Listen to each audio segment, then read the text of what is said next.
We'd like to say welcome again. And this is Saturday, and our podcast is here, the Gracious Hope Live Podcast. And today, our focus is going to be on the Liberian Dual Citizenship. Now, there are many of you out there who know a little bit or more about the dual citizenship that was passed into law by our national legislature. But there are some missing pieces that seem to be very complicated or implicating for a lot of officials, that is government officials who are occupying high echelon of power of influence. And as you know, recently there was a case against the current uh, speaker-elect, Jonathan Fonati Kofa. There was a UP case against him that was withdrawn by the Unity Party. But we want to know why that was withdrawn, and want to know what were some of the implications involved as we take a look at the law itself, and also let you know what is feasible for most Liberians in the diaspora when it comes to occupying certain position in the government, and what you can do and what you cannot do. I know for sure you can vote according to the new dual citizenship law, but there are some other things that we still have to work on. And today on our program, we have special guest, Mr. Emmanuel S. Wettee, and he's an eminent former president of EULA, and he has also been an advocate for social justice. He promoted the essence of why Liberians should stay in the United States. You remember the DED program. He was one of the proponents who met with high government officials, for example, Senator Kennedy and others, to have Liberians stay in the United States, and they were successful in getting their residential status or permanent residential status. And he had also been advocating the need for those who live out of Liberia due to the war and other circumstances of life to have equal say at the table in both the politics and the social structure and the cultural structure and all the issues involving our country, including participation in the political process. So eminent Emmanuel S. Wettee is here as our special guest. Moreover, we have also our special guest, Mr. Austin Fallah. Austin Fallah is an author. He has released his new book, Diversity is the New Currency. And he has been a proponent of this new law, which is the dual citizenship law. He has been very, very critical of some of the elements of that law. And he will be here to tell us more about his recent article in the front page newspaper, as well as his perspective on why Liberians who are living in the diaspora should have equal access like any other Liberians who are living on the ground. And so our special guests are here, eminent Emmanuel S. Wettee and Mr. Austin Fallah, a U.S.-based professional who will also be here. And as always, we have Redd and Suah S, Deddeh, who is the co-host of this program, Gracious Hope Podcast. It is Saturday once again, Mr. Deddeh or Reverend Deddeh, and welcome. How is it in Maryland today? It's cold. It's cold. It's cold. I'm wearing my African shirt. My Liberian, my Liberian African shirt, but it's cold. I'm sitting down in the basement here. But all is good. This is the day that the Lord has made. We rejoice and be glad in it. As always, brother, as always, because God allowed us to see this beautiful day and with our friends, Wettee and Fallah. These are people we've known for years now, especially Fallah. He's a friend of the media from I would say for yesteryears in Liberia. So I'm not surprised that he's coming to discuss this topic today. This is a very critical and deep topic. It takes time to we cannot discuss everything today. We cannot promise that you and I cannot promise that we can discuss all of the facets of this dual citizenship thing, because the dual citizenship discussion is in lieu and it's attached to discussing the 1973 aliens and nationality law of Liberia, and so that connection is there. So I hope we can look at the 1973 aliens and nationality law and bring it side by side with the Constitution as well as this dual citizenship law. And I look forward to this discussion today, and we are glad to welcome our two friends. And welcome you too. How is your area, buddy? My area has been extremely cold, 5 to 7 of snow, feet of snow, and it has been very, very, very, very tough. And to clean, the driveway, Yeah. you got to wear the proper gear. But Uh, it is the United States. As Liberians, we always say, "I am in a cold," and and you that's are what we there, experience, literally. as compared to those who live in California, Florida, and some Texas. other warmer Mhm. places in the United States. But I'm grateful for that. Something that struck me was that we have a whole community that is not yet made citizens, or they have not given us citizenship, but they have been working assiduously. Not only because Joseph Boakar's inauguration is coming up, the president elect, but they were making effort to clean up. Look at the Fallah community. They were able to get dump trucks, Reverend Deddeh, to Mm. clean up the garbage. Look at the garbage all here. And it's very hazardous for people in the environment, but they were able to pay and get trucks to clean up, especially when they also sense that this whole inauguration is coming on, and we have guests coming from other countries. What do you think? I am impressed. I am elated. I'm just grateful to God. The message this sends, Ellis, to you and I and others watching this involvement by people, getting involved to clean the city. The message it sends to me is that the leader encourages the people to do for themselves what they can do for themselves. Let me say that again. The leader encourages the people to do for themselves what they can do for themselves. So, see, for instance, people have the ability to do what Mhm. they are doing now, Yeah. but maybe there was not the encouragement, that lead, that zeal from the leader to say we can do this and let us do this to benefit Yes. ourselves. And that's what I see happening today. Leadership, at least you and I know on the scripture and outside of the scripture, leadership means a whole lot to the people. Yes. God always send a leader. He always send a leader to steer the people from one place to another. When Moses left the stage, Joshua came. So God knows what he's doing with leadership. But if the leadership does not have the vision, Ellis, if the leadership does not have that mindset, that desire to push the people, then the people sit and just wait on you. So this is a clear example, Ellis, and that's my take on this. And I'm glad Yes, you clean our community illustrated. and everything. And Yeah. also our guests will soon be coming up here. And look at the first ladies. First lady, George Well's wife and president-elect wife. They both walking side by side, holding hands. And this is a very elegant pictorial for anybody to see our democracy, how value it is, and how Liberia is growing gradually. And I love these photos. And the prior photo that we showed with the cleaning up, it was the courtesy of our brother and friend, Mr. Tia Doma. And this one, I got this from Instagram. So whoever posts this, credit to you, okay? Just to be Yes, fair. Yeah, indeed, this is a indeed. very nice looking picture here to see our first lady, the incoming and the outgoing, working together hand in hand. I mean, it's a matter of unity. I see that here, and it sends a signal to future uh, politicians who like to occupy such position to see how the need not to, have a grudge or hard feelings when you don't win, but you pave the way for the next person. You paved the way. You were, and you see, with all due respect to people who have their own political differences, let's give credit to President Weah. He has played his part to present himself as somebody who really won peace. People can have their own interpretations and their own look on that, but the leader, it comes down to the leader again.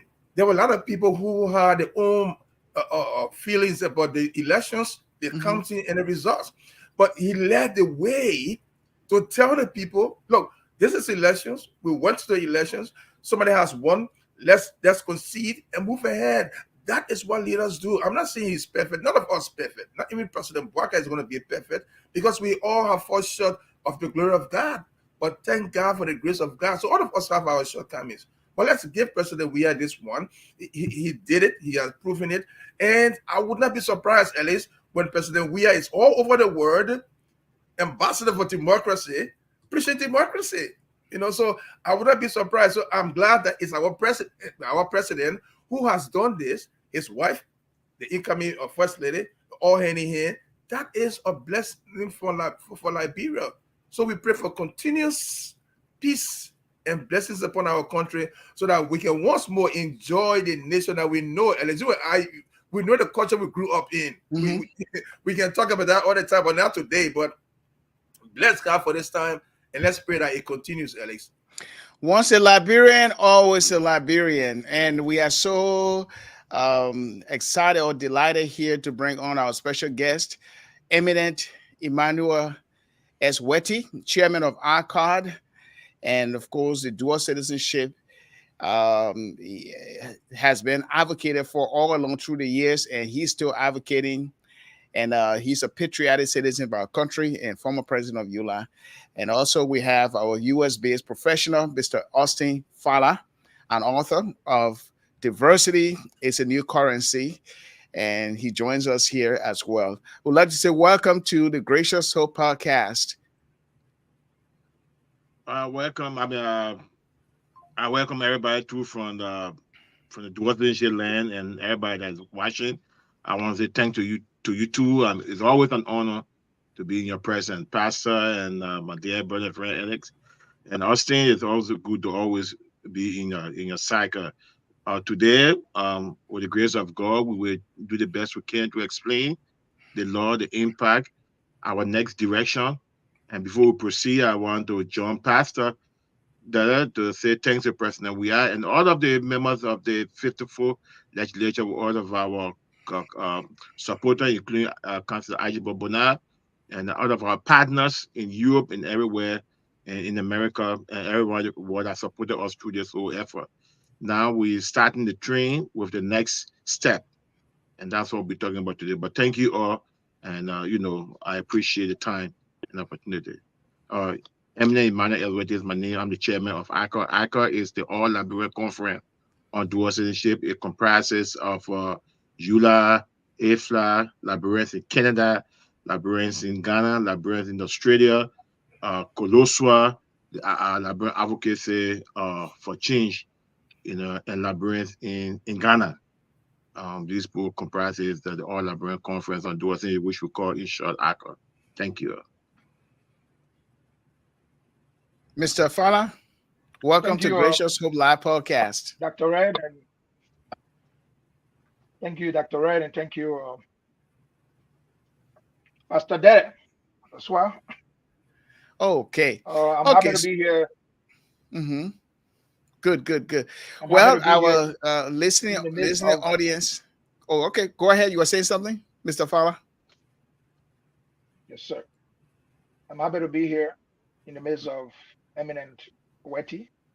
And I hope that our discussion today will center around the topic, and we'll give our best as far as we know, so that the listening public can understand where we stand on current issues regarding dual citizenship. Again, thank you very much, and I'm happy that Pastor Deddeh brought in our Creator, God Almighty, into the midst.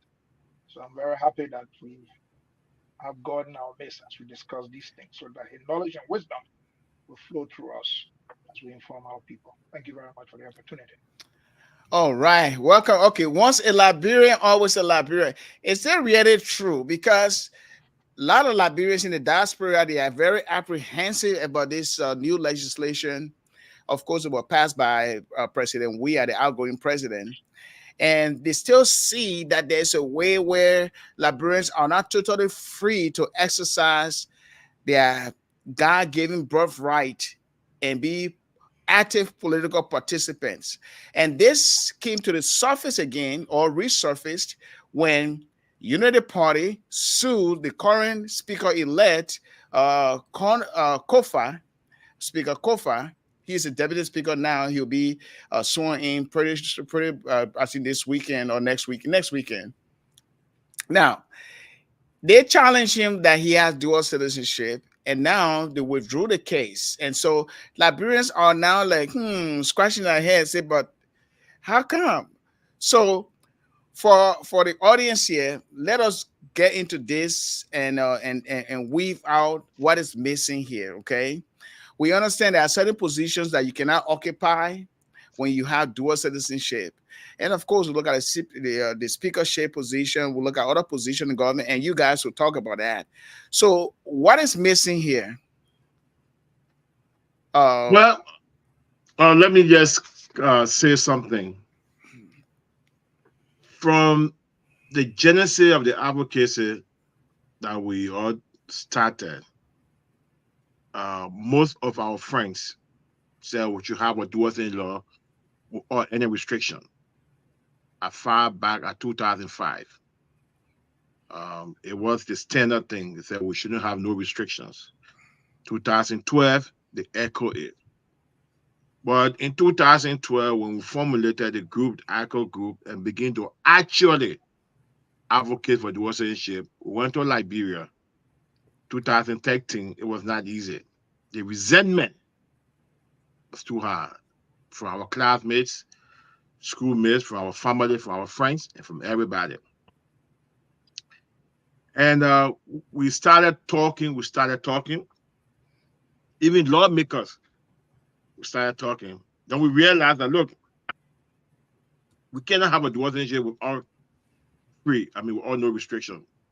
We realized that from the beginning. We said, look, it's not possible. And I want to say something that this idea of restriction and not restriction divided our group. There was one group that believed very strongly that either we have a law or we do not have the law. And fast forward, you saw 2020, we had a referendum. And because the same restrictions, in fact, the referendum restriction could not make you office boy or maybe a sweeper down the other side. It was very, very bad. And our friends here, they went against the law, but we supported the law because we believed that we wanted a law that we can all work with. In 2020, we were defeated. The referendum was defeated, or it didn't go through. So we came back and said, look, we cannot keep advocating that we don't want restriction. So we said, okay, what we can do, since it is the Alien and Nationality Law, and it was approved and adopted by the legislature in 1974, then of course, the lawmaker here can repeal the law because they made the law. They can repeal the law. So we started working, Councillor Ajibo Bonard, on the instruction of President George Manawia. We started working. We went to the House. We had the non-speaker Fanatic Kofa, Akaras Gray, and Kenny Wasso. We all met, and they went ahead and they put a bill together. The bill that came from the House, there was no restrictions. It was free, no restriction at all. The one that came from the House. When it went on the Senate side, the senator said, look, we cannot pass a law that does not have restriction. They told us straight, we cannot pass a law. There got to be some restriction in this thing. And we went up and down, Our key supporters in the Senate said, look, we got to vote, but if we do not have some restriction, it will not pass. Now, you know our Constitution, if the Senate and the House do not have the same version, they have the conference. They have the conference and can come to some understanding. So at the conference, we agree on some restrictions just for the law to pass. We wanted something to pass. So we agreed that you can't be president, you can't be vice president, you can't be a member of the House, you can't be a member of the Senate. When it comes to appointed position, you cannot be defense minister, you cannot be minister of planning economic affairs, you cannot be executive director of you can be a governor of the bank. Those are the three appointed position, and elected positions would be the House and the Senate, the President, the Vice President. So we compromise on that. We say, okay, look, advocacy is not an event. Advocacy is a process. So let's accept that. Then we can go in the next step and take out the restriction. So that's what we did. Mm-hmm. The House passed the law, and after the House did that, the Senate came. So the House passed the law on November 22nd, 2021, mm-hmm. and the Senate did their own in December. So then in 2022, we're going to wrap the whole thing out. So the restriction, we already knew about the restriction, but the restriction was to have the law passed. So now that the law has passed, we have dual citizenship. Excluding these positions, Liberians now can get their passport, no problem. Mm-hmm. This going election, about 5,000 Liberians voted in this going election, so they impacted the political process. Liberians can purchase land in their own name. If you have your Liberian passport, you can travel. You don't need visa to go to Liberia. Travel your Liberian passport, and when you get to Liberia, you can have them stamp your American passport or Australian passport and come back. So our next step is to work with our friends in the House and Senate, mm-hmm. and work with the Administrator Wettee, who too is a dual citizen advocate, and to see how we can remove those restrictions. And the funny thing about it is that, look, in every opportunity, there's something good comes from other it. Or the selective attack and the political attack by the UP on a congressman or representative Fanatic Kofa, mm-hmm. was not right. Why so? Why was that right? First thing is that in 2019,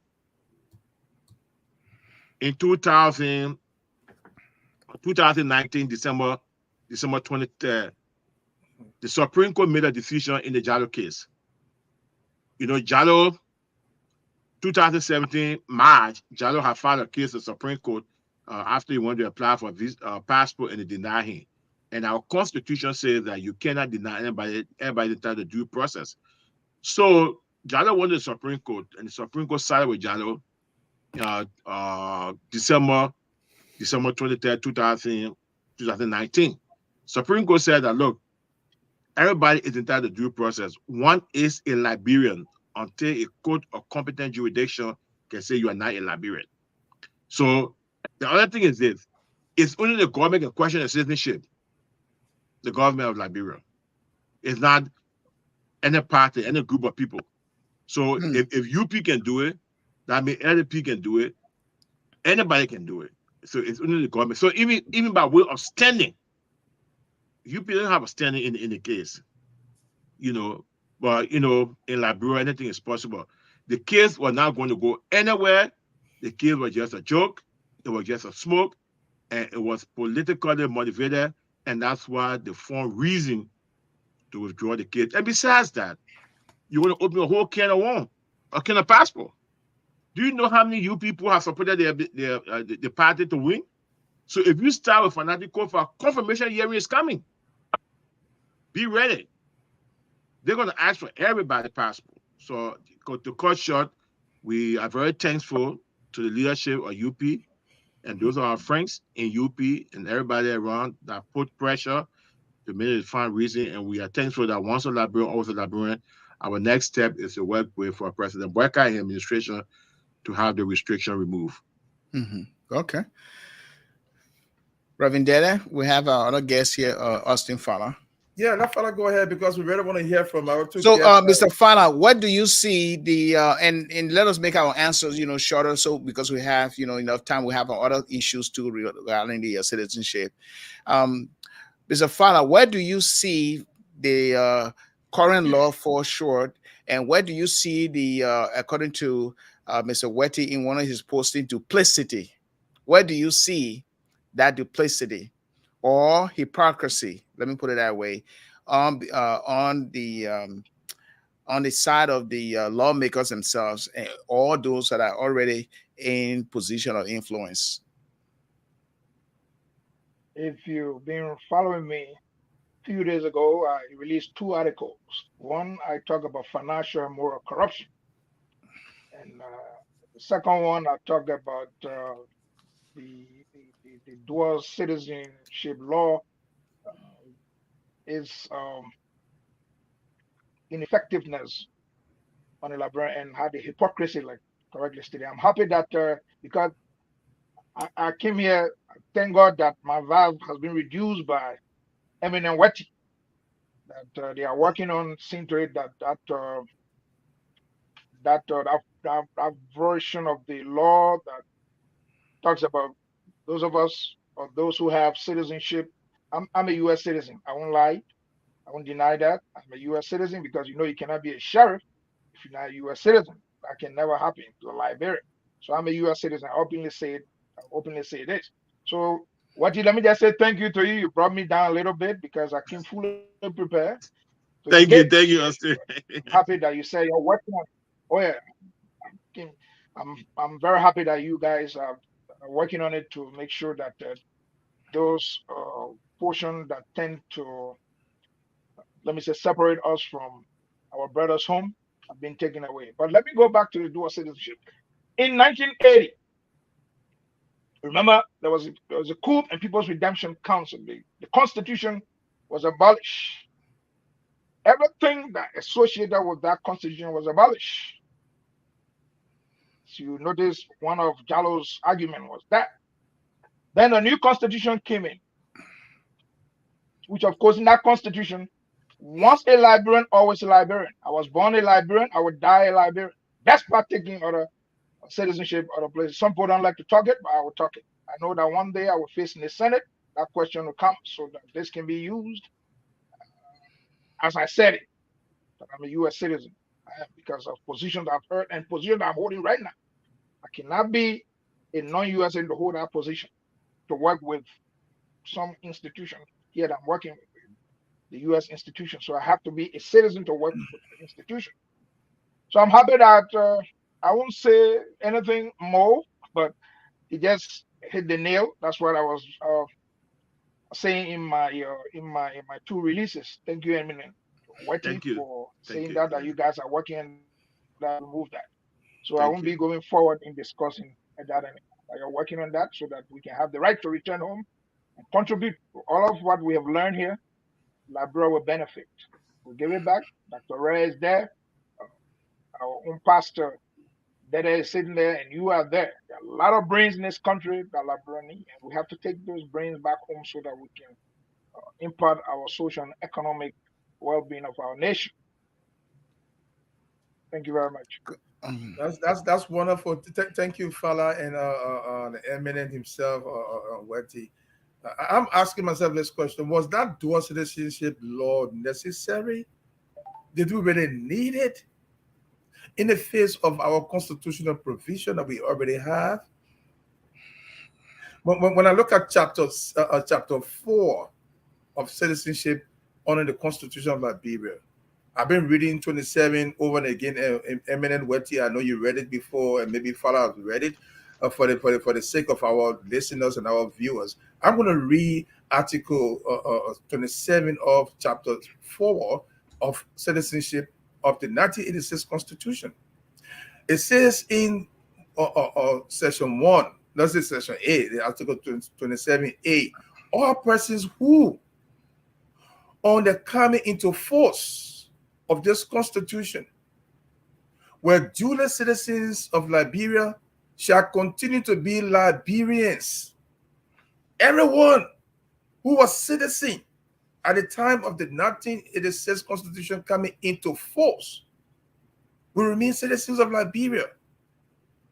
Be it that says, in order to preserve, foster, and maintain the positive Liberian culture, values, and character, only persons who are Negroes or of Negro descent shall qualify by birth or by naturalization to become citizens of Liberia. Not only that, Section C says, and I quote, the legislature shall, adhering to the above standard, prescribe such other justification or qualification criteria for the procedure by which naturalization may be obtained. So in the face of this provision of the Constitution, we can also look at Article 28, but I won't go there now because it has another flavor to that. But in the face of Article 27 of Chapter 4 on the citizenship, did we really need this dual citizenship? Emmanuel, Wettee, and Fallah?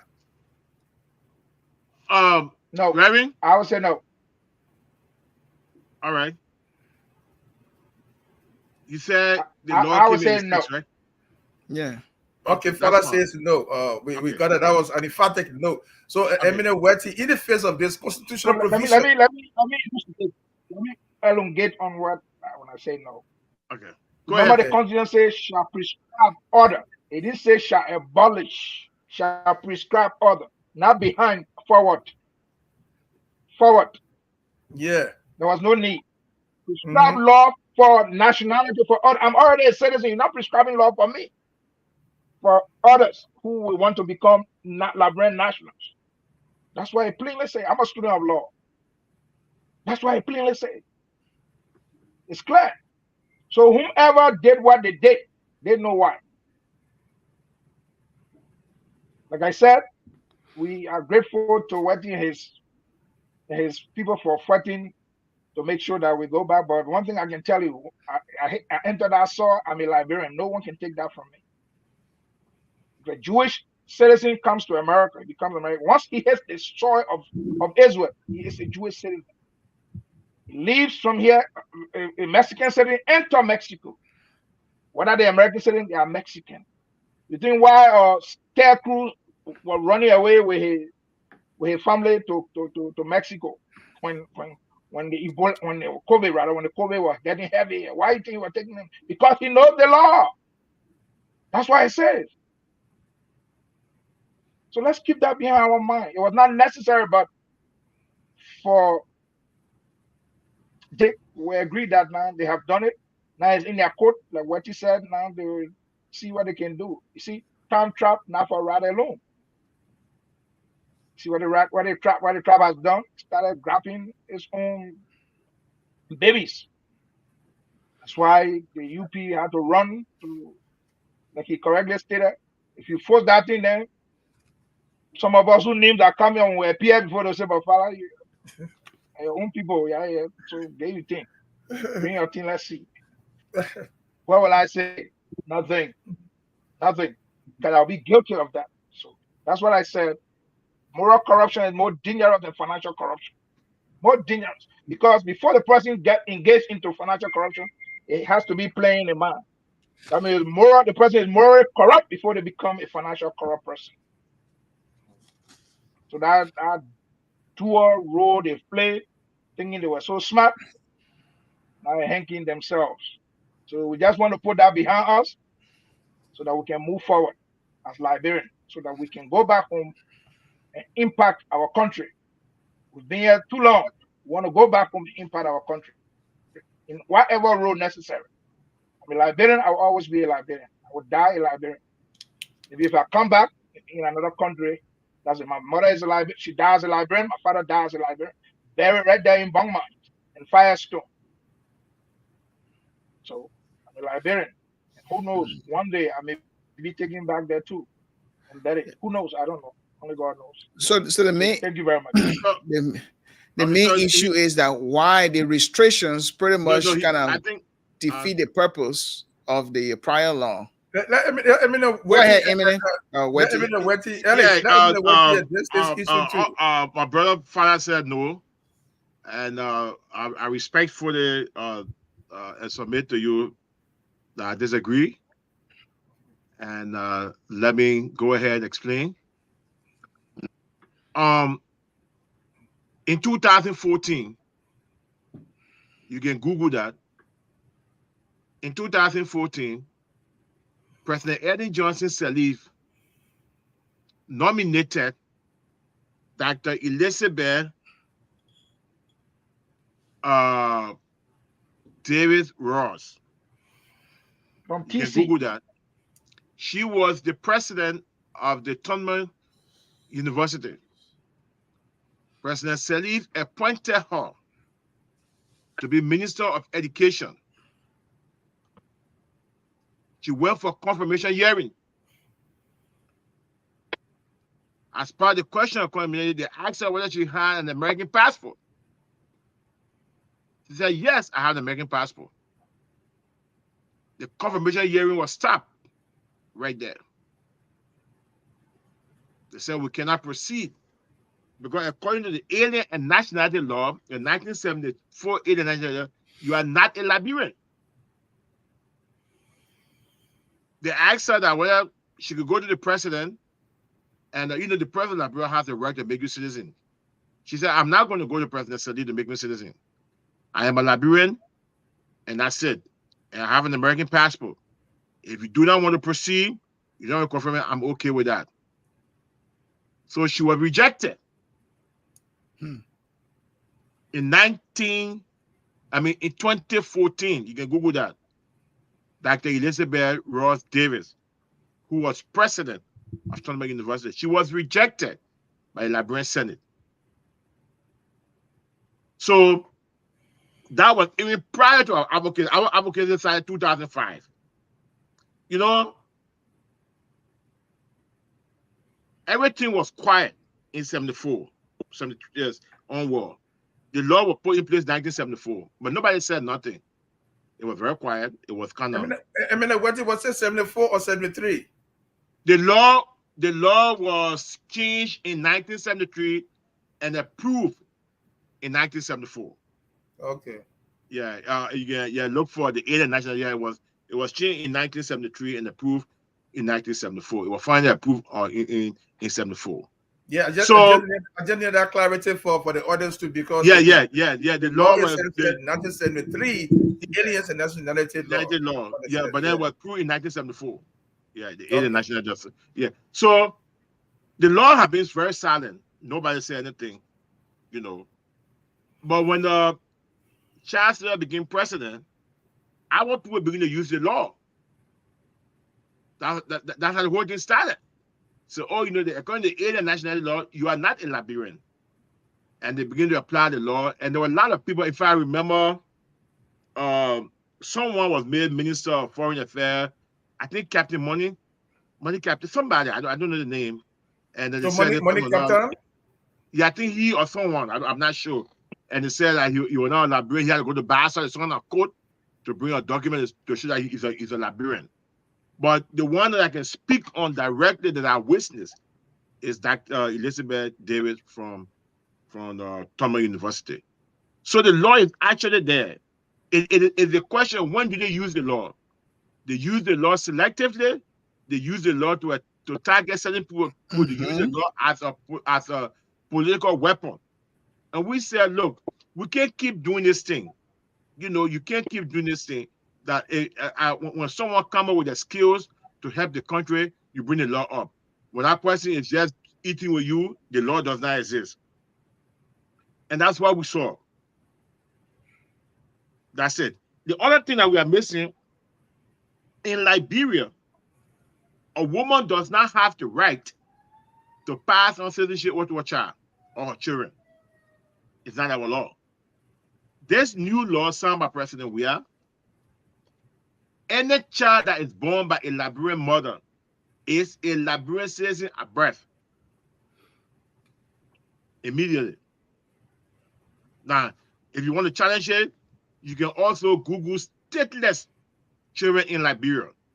You will see that the children whose parents were Ekomo, they're in Liberia, they don't have fathers. You just Google it, you will see a whole lot of reports about stateless children in Liberia. This law makes them citizens of the Republic of Liberia because their mother can make them citizen. The other thing that the law have done is that Liberians can travel freely with their Liberian passport. You have your Liberian passport, you can get on the plane, go to Liberia, they stamp your American passport or your Canadian passport, you come back home. You don't need visa. this going election, about 5,000 Liberians voted, actually voted in the election. And I gave the dad of clip, that he can play it, so the public can see the impact of this law. So I hope that it's just a 5-minute clip. You can play it and let the public see. So that's what happened. That's what make it necessary. Because if it can happen to Dr. Elizabeth David, it can happen to my brother Austin Fallah, it can happen to anybody. So we have proof. That's why give us the oxygen. That's why give us the thing to make sure. And the other thing is this: if you go back, because you said that you want to know more about the alien nationality law. If you go back to that law, section 22.1, section 22.2, one of them, it says that if you naturalize in another country, if you fought war in another country, if you voted in another country, if you announce the Liberian citizenship in another country, you're no longer a Liberian. According to our constitution, it says that only a Liberian can own the land. Only a Liberian can own the land. Therefore, if you are not a Liberian, legally, you cannot own the land in Liberia. So people are losing their land. So these are all the things that give us the engine, give us the energy, give us the oxygen to keep advocating. But we are thankful that we have a law. It may not be the best thing, but we have a law, and we're not trying to correct it to make it right. So Emmanuel, Wettee, before my brother comes in, Ellis comes in, the Constitution is clear. I'm trying to take about the provision now, but I have to go back to the Constitution and find a specific provision and provide it. I hope I can do that before we leave. The Constitution provides that there should be no law that supersedes the Constitution. So anything that is beyond the Constitution is not void according to the Constitution. So whether the alien nationality law or the person you talk about that was appointed, and that she was right, she was all right. The Constitution says once you are a citizen before the Constitution come into being, you are a citizen. So she was right. She was right on the point. So that law, that alien nationality law, you're right, it was mute. You're right, it was mute until people started evoking and the rest of that. That is a salient point. But the Constitution is clear as to who is a citizen when this whole document came into being. So the law that bars people from being citizen because you have another passport is beyond the constitutional provision and stipulation. That is the reality. So this is the argument people have. So this is the opportunity to bring it to you. So yes. And Pastor, you are right. You are absolutely correct. We ourselves see the contradiction. But what people do not understand is that you and I can have an academic view of the Constitution. Only the Supreme Court can interpret the Constitution. So if anybody felt disenfranchised, they should have gone to the Supreme Court. And the Supreme Court is going to interpret the law for us. You see? So that's what Jallo did. But Jallo was the only person. Jallo did that. Yeah. Jallo challenged the due process. Because when Jallo went for the passport, they denied him. Jallo said, but you can't deny me. The Constitution provides due process. So Jallo challenged that part, that he now had due process. So just what Jallo did, anybody can do the same. They can challenge the constitutionality of the law. They can do that. I mean, we can all sit there and talk the academic part, that's fine. But if you strongly believe, the law is incorrect, then you can challenge it. I was denied Liberian passport when I applied. I was denied Liberian passport, but when I pick up my phone, I'm not going to call the name. I spoke to 3 persons in the government of Liberia. I challenged them. The next thing I heard, my phone rang. One lawyer passport is coming. Yes, now I was told when I pick up my passport. I picked up my phone. I spoke to 3 persons. Good. So that means the law. You see us saying right now, your statement is a confirmation the law was there. But you place a call to somebody of interest who realized, oh, wait a minute. This man who's talking, he's very sound. He has the resources. He can challenge us. So look, to avoid everything, let's have it quiet and get your passport. It didn't happen in the case of Jallo. Jallo said, look, you deny me, I'm going straight to the Supreme Court. So you see what you did? You did a lower version of what Jallo did. Because you caught 3 key people in the government that realized that, oh, this man who talking Austin, Fallah, he's not a small potato. You don't want trouble? Let's take care of the man. Let him go away. But if you have gone to the Supreme Court, you're going to be the same like what the boy did. That's why I challenge them. I say I will follow Jallo's step. Yeah. Supreme Court. Very good. My passport, and my passport so came. You call me back. Yeah. So when you made that statement, at ministerial level. Yeah, I understand. You see, we are all confirming why the law needs to be changed. Because but what I'm saying is that what happens if someone does not have money, like, or who is not that's what I'm like saying, Jallo. I mean, Austin. So what Deddeh is saying that why we go through all of that? Why should we go through all of that? Why? Yep. Why should we go through all that when the law is the law? The country is the supreme law of the body. It says once a Liberian, always a Liberian. Why should these guys go? Like I said, I want to commend you. Wettee. You are doing a fantabulous job, and we must honor you and your men for what you're doing. And I hope that those people in the Senate, because the horse is good in the Senate, will see reason. We'll see reason, because you and I know people who are citizens. We know.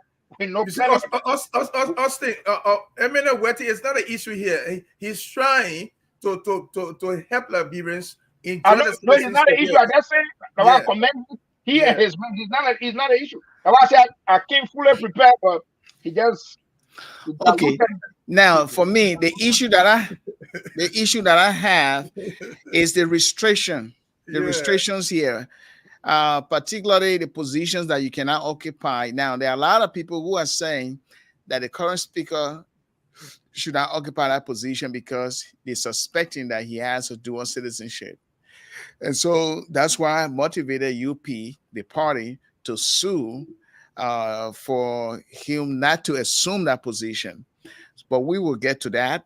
Let us take a break right here now. And if you're just joining us, this is the Gracious Hope Live podcast. My name is Pastor Alexander Redd with a co-host here, Redd and Suah S. Deddeh. We'll be right back. Please don't go away. We'll be right back. Please don't go away. We'll be right back.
Okay, so we are back. Please share our link, okay? Share with your friends and your family members so that they can be a part of this podcast. We are here every Saturday, 3 p.m. Eastern Time. That is 3 p.m. Central Time, 4 p.m. Eastern Time. And if you are living in Liberia, we are always here at 9 p.m. your time. Share this link, okay? And you can find us on YouTube, Facebook, a group page, as well as some other Facebook, that is Facebook, Vision TV, Power TV, as well as Esteem TV. You can find us there. And also on our profile pages, you can also get a copy of this program. But it is interesting that we are talking about dual citizenship. I mean, I live in the United States. I've been here for almost 30 years. I don't know the rest, including Reverend Deddeh. But we believe that we should have a say in the political process. We should have a say in issues that affect the destitute people of Liberia. We should have a say to any policy that is unfair. We can also seek justice as well. And we know that due process is there. But my take here on this is that the restrictions that are applied within this dual citizenship legislation is where we need to look keenly as all Liberians, because there might be a rationale for restricting people who have dual citizenship to occupy a bank governor, that is a national bank governor. You can be a defense minister, which has to do with security. You can be planning, that is the economic affairs ministry. You can be president, you can be vice president. And I believe, if I heard Emmanuel Wettee well, I think he said you cannot be a senator, or you cannot hold elected offices. Elected offices, so representatives and senators too. But we have people who are already elected as representatives and even senators who have dual citizenship. So we see some hypocrisy. Pastor, we don't know that yet. We don't know that. We can accuse people. Well, we know. We don't know yet. Yeah, we assume we know, and we assume we don't know. Okay, yeah. So let's use that word assume. Yeah, I mean, because one is a Liberian. And one is a Liberian, take a competent judicial in our Liberian. So now, but I don't really don't buy. Yeah, I don't really buy this idea that only the government can bring lawsuit against the public official who occupies a position and he has a dual citizenship, whereas the law says that no, he should not be in that position. I believe civil lawsuit can be filed by any Liberian citizen who has interest to save the state and also to save the law, that the law should be applied to everybody because we are all equal before the law. So this whole thing about due process and only the government can file this and file that. So the UP case did not have any merit. I don't buy that. However, I am also amazed how people have been talking about the new speaker elect, Jonathan Funati Kofa. This man has, what would I say? He has weathered the storm. He's a Christian, okay? I know he has some tough time when he was here. He went through some issues and all of that.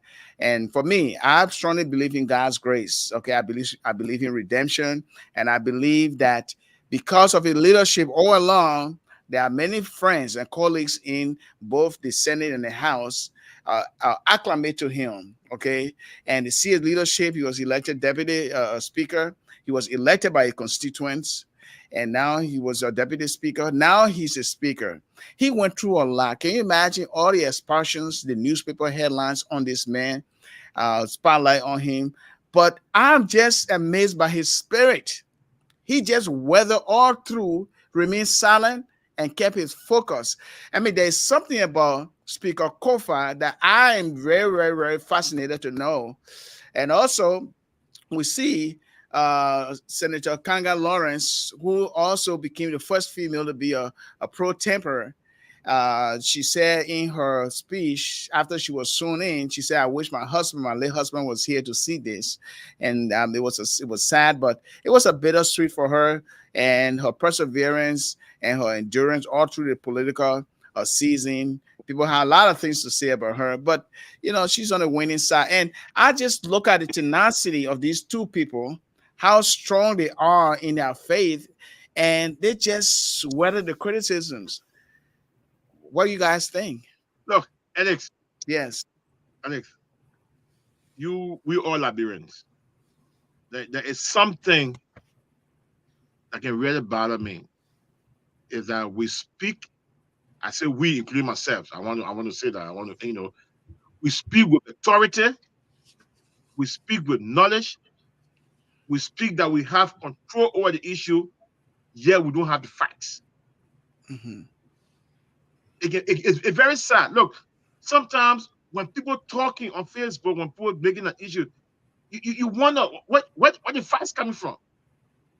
But it is easier for somebody to enjoy what is against another person than to say, okay, let me take a second thought. Look, Liberians always look for something to talk about, to target somebody if they don't like you. If they don't like you, they will make up, and they're so persuasive. They say that if you don't take a second thought, you say, oh, wait a minute. With the technology of AI, with IT technology around, I can do a passport and put your picture on it. It's a simple thing. People make up news. Whereas in the Kofi is an honest and a decent man that serves his people. The same way with pro-tem our young Kanga. People wake up and make up all kinds of news. They are the American citizen. They are this. When do you realize that? After eating bread with the president, after having on the church with the president, now that they're trying to be elevated, oh no, you can't be. You can't use the issue of citizenship as a weapon. That's the reason why we are going to work with our friends in the House, in the Senate. We are going to work with the president to remove those restrictions. And let me tell you something. I met Representative Speaker Kofa. He's very sound. He's very precise. He listens to what you say. He's not somebody when you're talking, you talk. He listens to what you have to say and he respects your view. He's a man that when you're talking to him, he's welcoming. You feel comfortable in his environment. So for me, I knew that case was not going to go nowhere because legally, I can tell you, I'm not a lawyer. I mean, Austin is here. Maybe you can agree or disagree with me. You know, it's only the Republic can challenge another person's citizenship.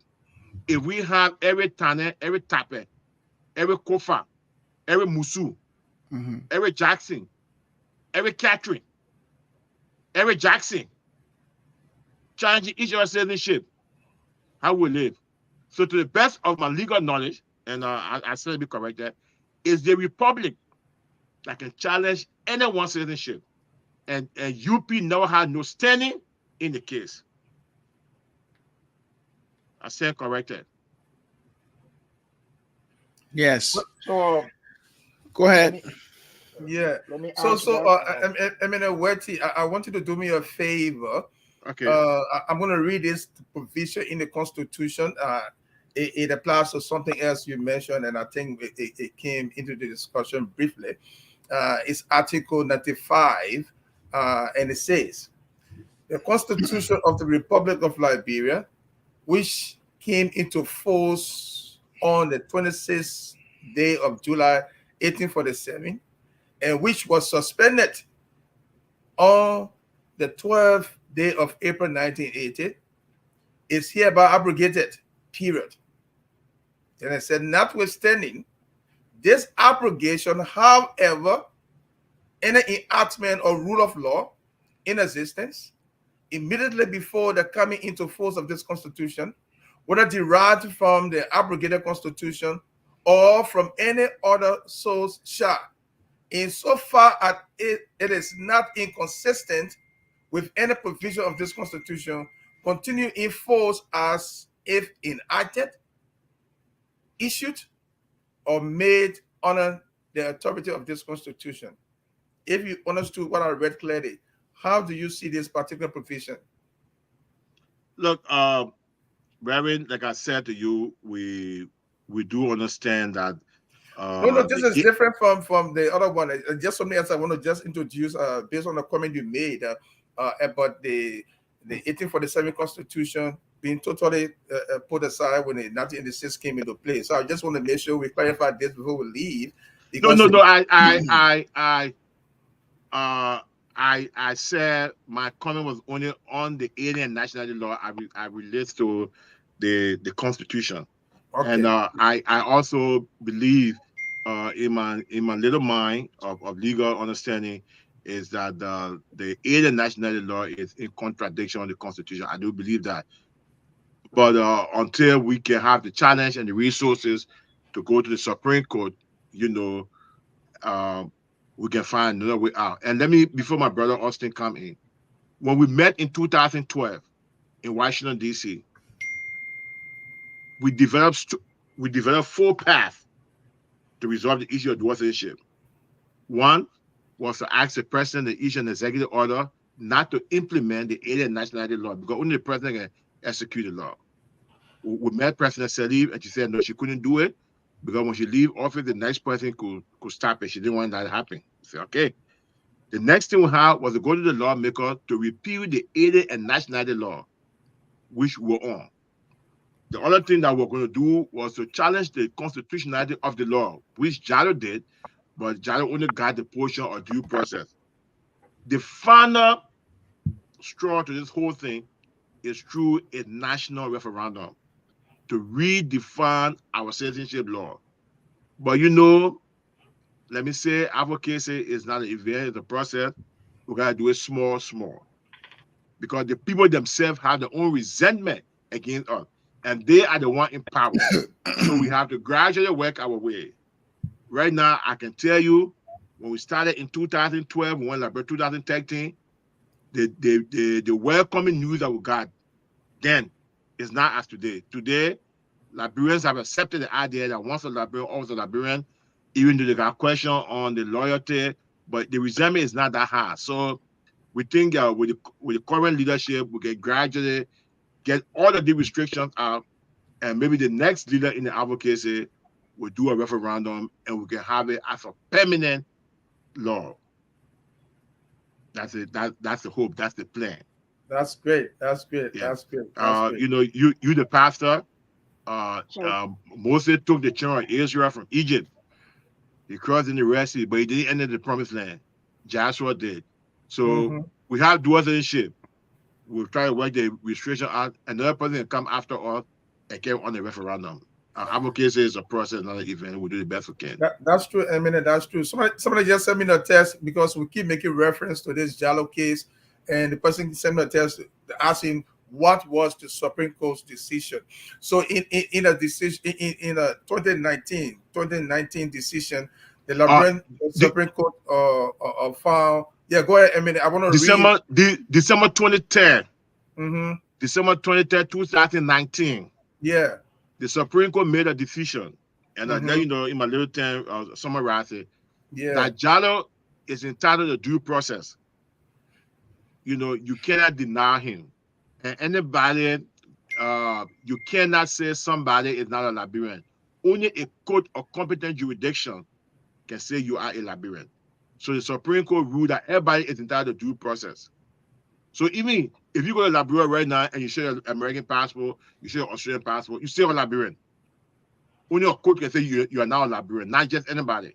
So pretty much that's the decision of the Supreme Court. It will run up December 23rd, 2019. Wonderful. Thank you, Emmanuel Wettee. So just to add to that, this is what the Supreme Court says. We reiterate that Article 28 of the Constitution mandates that there must be a hearing before deprivation of any right or privilege may occur. Section 22.2 of the Aliens and Nationality Law, on the other hand, provides that loss of citizenship under Section 22.1 it's automatic. It's automatic. Yes, exactly. So result solely from the performance by the citizen of the acts of fulfillment of the conditions specific in that section. This, in our view, connotes automatic loss of citizenship without resort to any judicial proceedings to notify or cancel the citizenship. Clearly, the Supreme Court continues, clearly, Section 22.2 of the Aliens and Nationality Law is in conflict with Article 28 of the Constitution, which guarantees to due process. All the right to due process. Yes. And we cannot imagine how this conflict can be reconciled. So that's just a portion of the Supreme Court. We want to make sure we read that for people to see for themselves and hear for themselves. I mean, Pastor, you got it extremely right. And this is where most of our people, some of our people say, oh, but the Supreme Court ruled. So why you got advocating for dual citizenship? Great. The Supreme Court did not rule on dual citizenship. The Supreme Court ruled on what? Due process. Due process. Exactly. And I'm telling you, it was extremely difficult to get it in the mind of our people. Oh, you guys don't need dual citizenship. watching the law. The Supreme Court, we are all Liberian. That's true. But the court is saying that it got to be through what? Due process. So the court got to reaffirm that you're Liberian. Yes. But I see some conflict or friction going on when it comes to the politics. Alex, let me Liberians who will be leaving from the United States to move back home, and they have the skills, the talents, and the abilities, and they want to occupy a certain position for the sake of the country, and this law will somehow restrict them from certain positions, and I see that like a battle that will be coming up. But I mean, as ACORD is working to see if those restrictions can be removed, that'll be fine. Hope that will work. Go ahead, Mr. Fallah. His screen is frozen. Mr. Fallah? Austin? Alex, just to add to what you say about the pro tem and that of the speaker, what the storm that the brave to get to where they are, we must commend them for doing that. I think I discussed this off camera some time ago, that when the date, and I was one of those who were high on the speaker. And I've been writing things, but come to realization that he fought high and he's a speaker. So we must commend him for his bravery and what he has endured to become the speaker of our land. We must commend him for that. And back to what Pastor Deddeh was talking about, the due process is and for one to lose his or her own citizenship on your own accord, you have to appear before a consulate, and declare your own intention that I'm no more a Liberian citizen and take over your passport, whatever. Then you can do that on your own. So the due process is correct. And part of that is when you do it on your own, is part of the due process. So again, thank you very much for the opportunity. And Wettee, as I told you, that's why I'm not talking, because when you started talking, that portion of the law will be revisited. And I said, okay, let me just not get too. Thank you. And like I told you, I really admire your writing, and I would just hope that you can put a piece out there for us, that we're working on that. So that'll be your contribution. I really follow your writing. I really appreciate your writing.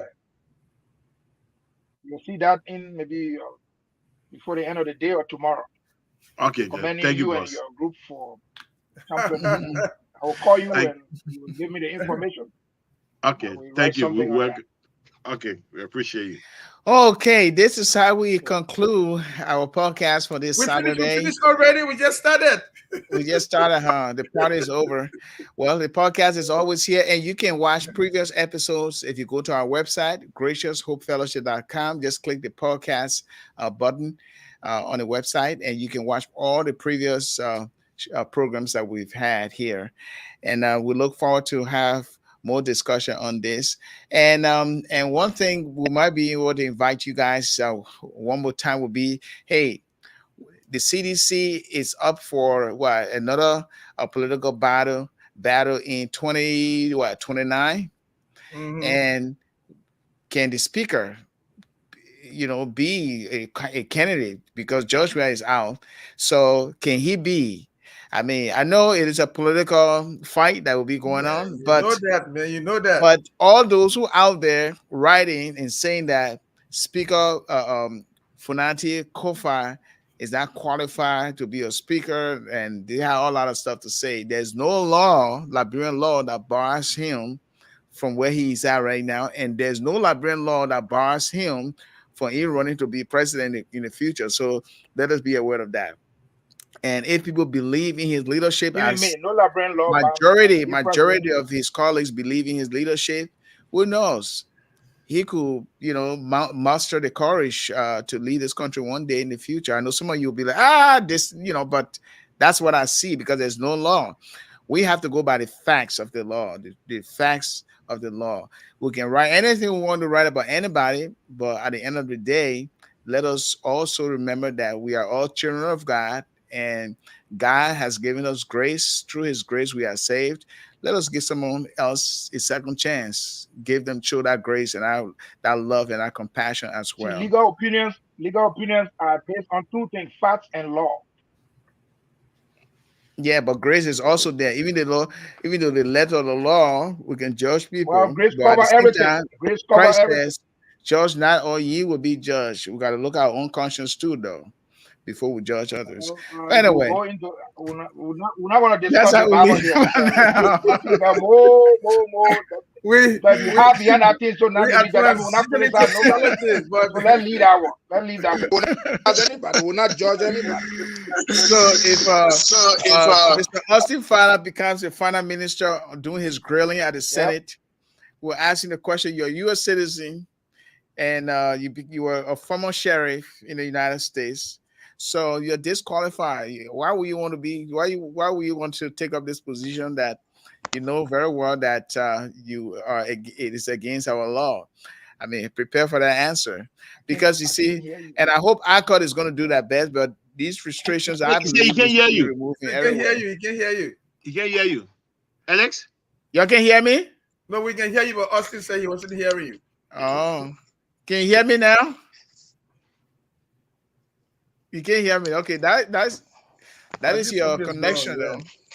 But we already ended anyway. We already Anyway, we ended. I can't But hear you. anyway, I'm Can't just hear saying you. that because there are other people who are denied unfairly because of certain position, high all the skills and credentials, they high everything, but then some of the colleagues, for some reason in their mind or rationale, they deny them. And this whole thing about all Liberians, from America will come and take our job and all of that. Oh, forget about that. Come on, it's our country. Once a Liberian, always a Liberian. Let us always remember that. When we come back home, we want to work with you. We want to work to have a better Liberia, a better society. And other what we learn here, we want to pull it into the younger generation. So let us give each other the chance to understand that we are all saved by God's grace, and we all want to contribute to our country for the better. Emmanuel, Wettee, thank you so much for coming on. We'll call on you again as always. We appreciate your time and resources as well that you dispense in advocating for justice, because that's what you advocate for. You want to make sure that individual Liberians exercise their rights and enjoy the privileges or the rights that they have under the law. So we'd like to commend you for that. And thank you for coming. And thanks to all of you who are listening. Share our link with your friends, your families, and your loved ones. Just click that button, share, and share it, this podcast. If you have any questions, you can send us a note and we'll respond. Thank you. And on behalf of the co-host, Redd and Suah S, Deddeh, we'd like to say see you again, and we'll be back here next Saturday.